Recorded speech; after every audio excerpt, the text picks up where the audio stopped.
I am Kit, and this is me, 42 weeks on low-dose testosterone and 1 week off finasteride.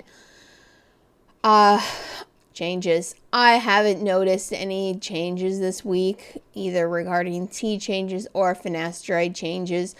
I was expecting it to take a little time for the finasteride to get out of my system, so I wasn't expecting anything to just pop up in the first week.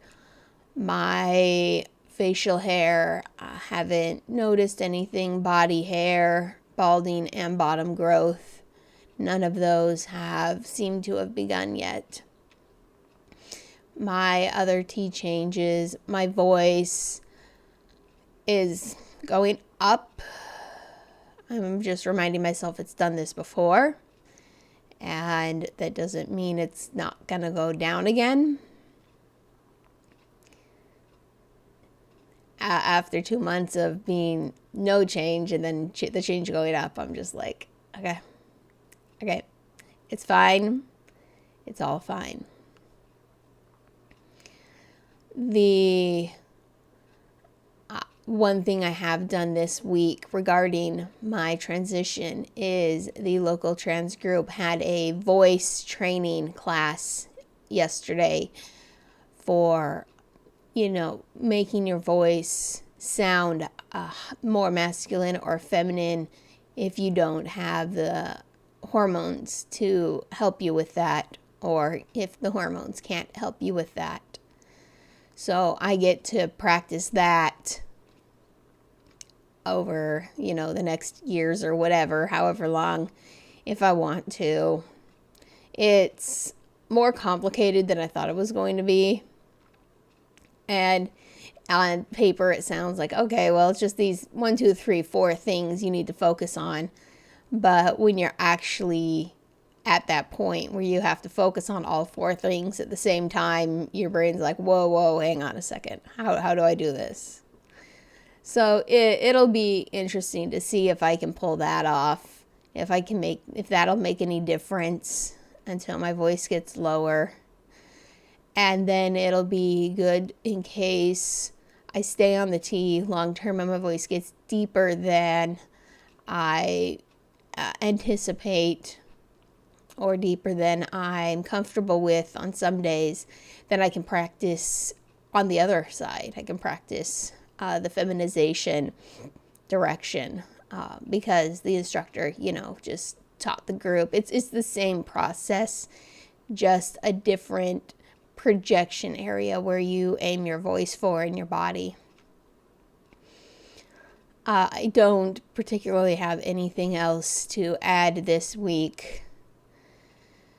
My mental health has been better some days and worse others. I threw myself into a tizzy spiral on Friday, thinking about starting the process for moving again, but because I've been out of work for 3 weeks and half time for a week, it doesn't look good on paper. And I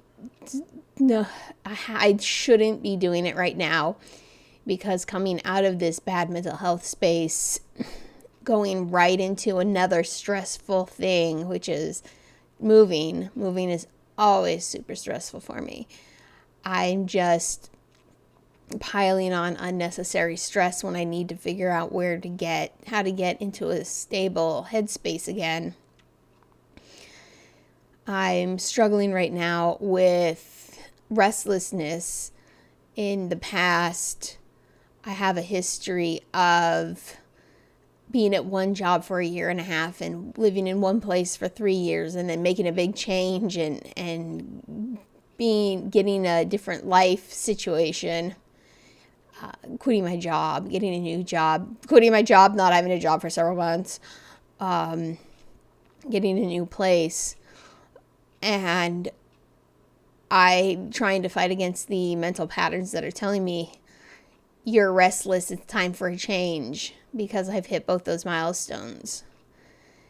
And I really need to just stabilize. I shouldn't be upheaving my life like that right now. And I don't want to upheave my work life. I worked hard to keep my job through this. And, it's not time, despite the leaky hole in my ceiling at my apartment, it's not horrible. So I shouldn't be trying just to rush out when that's not what I need to focus on right now. I've also felt days of mild depression, so I don't know if there's a cycle here or if it's just coming out of this long cycle. I don't know. I don't understand my mental health state right now, and I really need to just